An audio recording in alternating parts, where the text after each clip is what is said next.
Happy mommies and daddies, welcome back to my channel mommy and फिशा।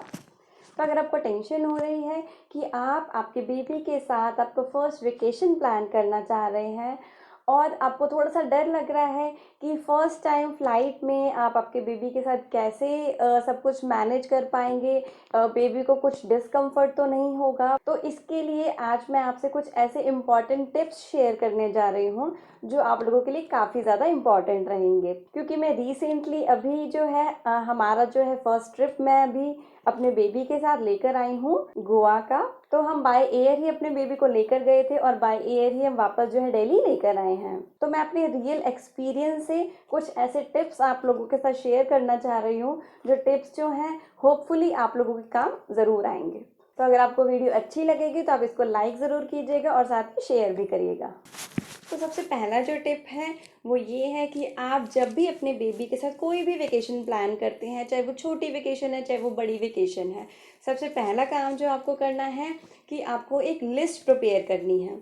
यानी कि एक paper उठाइए, एक पेन उठाइए और जो है बेबी के लिए जितना भी सामान आपको लेकर जाना है, आपको जितना भी पैक करना है बेबी से रिलेटेड जो भी सामान, तो आप जो है फटाफट से सारी चीज़ें नोट डाउन कर लीजिए। तो वो जो है काफ़ी इजी हमारे लिए हो जाता है। जो चीज़ें हमने बैग में रख ली हैं आप उसको जो है टिक कर सकते हैं, जो चीज़ें अभी रहती हैं उसको आप अनटिक रहने दीजिए, सो दैट ये बहुत ही इजी प्रोसेस हो जाता है। क्योंकि अगर हम सारी चीज़ें क्या होता है ना कि अपनी माइंड में रखते हैं कि यार अभी हमें ये वाली चीज़ रखनी है, अभी ये वाली चीज़ रखनी है, तो उस केस में काफ़ी ज़्यादा चीज़ें जो होती हैं वो स्किप हो जाती है हमारे माइंड से। तो इट्स बेटर कि माइंड को थोड़ा सा रिलैक्स दें और अपना एक ईजी प्रोसेस के थ्रू चलें, ताकि जो है आपकी A to Z चीज़ें सारी जो है आपके बैग में बेबी से रिलेटेड पैक हो जाएं। तो सेकंड टिप है पैकिंग। जब भी आप बेबी के साथ कोई भी वेकेशन प्लान करते हैं तो एक चीज़ का ज़रूर ध्यान रखिए कि आप जो है बेबी की पैकिंग एटलीस्ट 7-8 दिन पहले, 10 दिन पहले जो है बेबी की पैकिंग स्टार्ट कर दीजिए। क्योंकि कई बार एंड में क्या रहता है कि यार ये चीज़ कुछ वॉशिंग के लिए पेंडिंग है, कुछ लॉन्ड्री के लिए पेंडिंग है, तो एंड में ऐसा कुछ ना रहे कि ये वाली चीज़ें भी रह गई हैं, क्योंकि थोड़ा सा टाइमली हमें ये चीज़ें कर देनी चाहिए। तो ये तो थे कुछ जर्नल टिप्स बेबी के ट्रेवल से रिलेटेड। तो अब हम जो है स्पेसिफिकली बात करेंगे एयर ट्रेवल के रिलेटेड। तो हमने कई बार ये सुना होता है सबसे कि जब भी हम बेबी को फर्स्ट टाइम फ्लाइट में बिठाते हैं तो बेबी को काफ़ी ज़्यादा डिस्कम्फर्ट होता है। जैसे हम लोग भी फ्लाइट में बैठते हैं, जैसे कि बड़ों के कानों में थोड़ा सा पेन होता है फ्लाइट के टेक ऑफ और लैंडिंग के टाइम पे, तो बेबी को भी काफ़ी ज़्यादा पेन होता है उनकी ईयर्स में।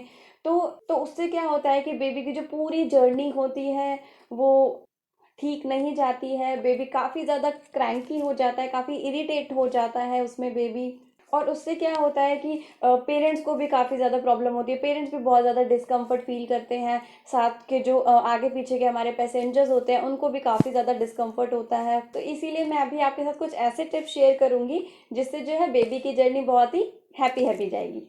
तो मेरा फर्स्ट टिप है कि जब भी आप अपने बेबी के साथ आपका कोई भी वेकेशन प्लान करते हैं तो ट्राई कीजिए कि आपका जो भी एयर ट्रेवल रहे, जो भी आपकी फ़्लाइट रहे, वो छोटी फ़्लाइट हो। लाइक कोई भी लाइक 2-2.5 घंटे की फ़्लाइट होनी चाहिए। क्योंकि जो है एयरपोर्ट का प्रोसेस जो है एज यू नो गाइस की बहुत ही लंबा होता है।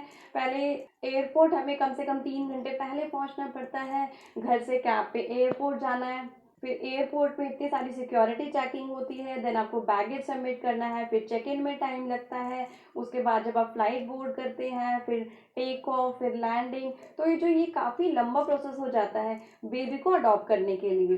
तो इट्स बेटर कि जब भी हमारे बेबी की फर्स्ट फ्लाइट हो तो हम कोई छोटी सी फ्लाइट लें और ट्राई कीजिए कि जब भी आप अपने बेबी को फर्स्ट टाइम फ्लाइट में बिठाएं तो वो एक छोटा सा डोमेस्टिक ट्रिप होना चाहिए मेरे हिसाब से। जब एक बार जो है बेबी यूज टू हो जाए प्लेन में जाने के लिए तब आप इंटरनेशनल भी ऑब्वियसली ट्रेवल कर सकते हैं। तो अगर आप छोटी फ्लाइट लेते हैं 2-2.5 घंटे की, तो उससे क्या होगा कि बेबी जो है ज़्यादा टायर्ड नहीं होगा, ज़्यादा क्रैंकी नहीं होगा और उसकी जो जर्नी भी थोड़ी सी ईजीली जाएगी। और जो सेकेंड और मोस्ट इम्पॉर्टेंट टिप है वो ये है कि जब भी आप जो है फ्लाइट बुकिंग करते हैं, यानी कि आप कोई भी अपनी वेकेशन जैसे प्लान कर रहे हैं, अगर आपने गोवा की वेकेशन ली है तो उसकी अगर आप जो है फ्लाइट की बुकिंग करते हैं तो वो बुकिंग का टाइम जो है अपने बेबी के नैप टाइम के अकॉर्डिंग आप चूज करो।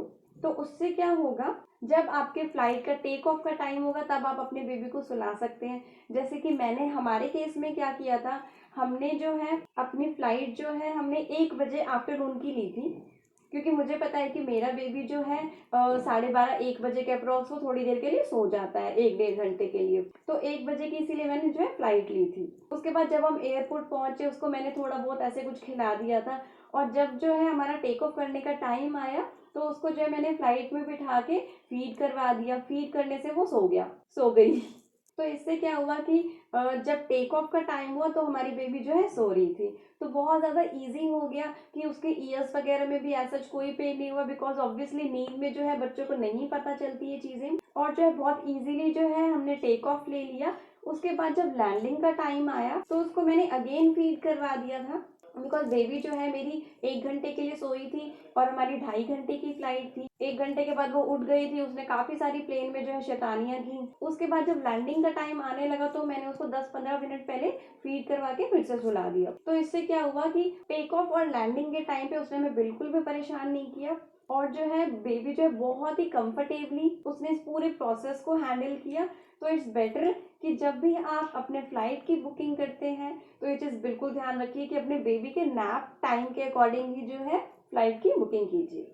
और मेरा थर्ड टिप है कि जब भी आप प्लेन में ट्रेवल कर रहे हैं तो आप ट्राई कीजिए कि जो है आप प्लेन के आगे वाली सीट्स लीजिए, यानी कि फ्रंट सीट आप लोग प्रेफर कीजिए। बिकॉज फ्रंट सीट्स में क्या होता है कि जो लेग का स्पेस होता है वो काफी अच्छा होता है। तो उससे क्या होता है कि अगर आप अपने बेबी को गोद में भी लेके बैठते हैं, बिकॉज 2 साल से कम बेबीज के लिए और इन्फेंट्स के लिए जो है अलग से सीट नहीं मिलती है, तो हम लोगों को जो है पेरेंट्स को अपनी गोदी में ही हमें उनको बिठा के रखना होता है। तो थोड़ा सा अगर आप ट्राई करेंगे कि आप फ्रंट सीट लें तो उसमें आपको लेग स्पेस काफ़ी अच्छा मिलेगा। अगर आप बैक सीट्स लेते हैं तो उसमें लेग स्पेस इतना अच्छा नहीं मिल पाता है, और बेबी को अगर आप अपनी गोदी में रखते हैं तो आपको भी कंफर्टेबल फील नहीं होगा और बेबी को भी डिस्कम्फर्ट लगता रहेगा।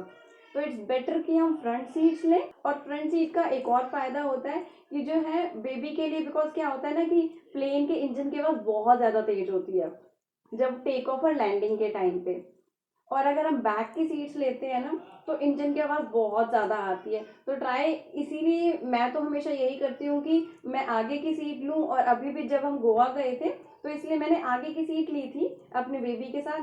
तो वॉइस जो है काफ़ी ज़्यादा कम आती है आगे, और बेबी के लिए भी काफ़ी ज़्यादा कंफर्टेबल रहता है। और मेरा फोर्थ टिप है कि जब भी आप प्लेन में अपने बेबी के साथ ट्रेवल करते हैं तो आप जो है हैंड बैगेज में अपने बेबी की एसेंशियल चीज़ें रखना बिल्कुल मत भूलिए।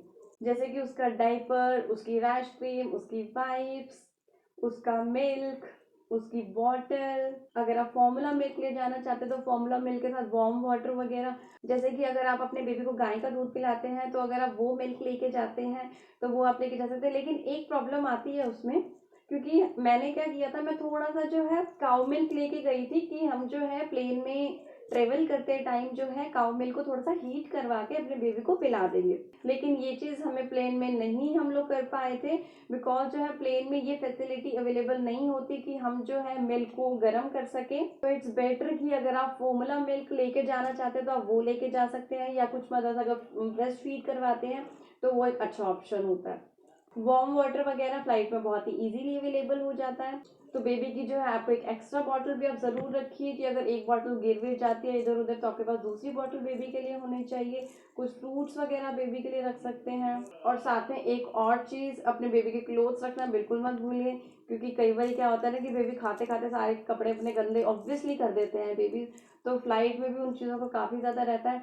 और ट्राई कीजिए छोटा सा मैट जैसे बेबीज़ के होते हैं तो आप वो लेके जाइए, क्योंकि कई बार जैसे बेबी फ्लाइट में पोटी कर देता है तो कोई ऑप्शन नहीं रहता। तो चेयर्स भी ऐसी नहीं होती हैं फ्लाइट में कि आप इजीली जो है अपने बेबी का डायपर चेंज कर सकें। तो अगर मैट होता है तो वो ज़्यादा इजी प्रोसेस रहता है।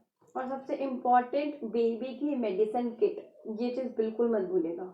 कुछ बेबी के टॉयज हमें लेके जाने चाहिए हैंड बैगेज में अपने, ताकि बेबी जो है टॉयज से खेलता रहे, क्योंकि प्लेन में काफ़ी ज़्यादा भीड़ होती है तो बेबीज क्या करते हैं इधर उधर ही देखते रहते हैं। हमारे केस में तो क्या हुआ था कि हमसे जस्ट पीछे वाली रो पे ही एक फैमिली के 2 साल का एक बेटा था। तो हमारी रूही ने तो क्या किया था कि चेयर पे खड़े होके लाइक उसी के साथ ही वो खेलने में बहुत ज़्यादा बिजी हो गई थी। तो हमारी जर्नी काफ़ी स्मूथ चली गई थी इससे।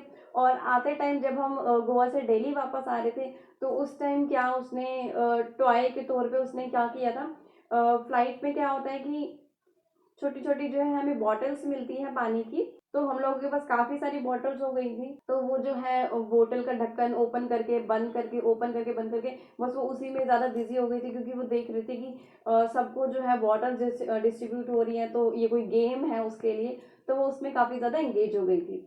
तो ये थे ऐसे कुछ टिप्स जो कि अगर आप अपने बेबी के साथ फर्स्ट टाइम ट्रेवल करते हैं तो आपके काम आ सकते हैं, होपफुली मेरे रियल एक्सपीरियंस के बेस पे, क्योंकि मुझे जो है ये टिप्स काफ़ी ज़्यादा काम आए थे। बट हो सकता है कि आपके बेबी जो है इस पूरे जो टेक ऑफ लैंडिंग के प्रोसेस को काफ़ी ज़्यादा अच्छे से हैंडल कर ले, तो इन टिप्स की भी ऑब्वियसली रिक्वायरमेंट ना पड़े। बट इफ़ आपको मेरी वीडियो पसंद आई तो इसको लाइक ज़रूर कीजिएगा और साथ ही शेयर भी कीजिए, और चैनल को सब्सक्राइब करना बिल्कुल मत भूलिए।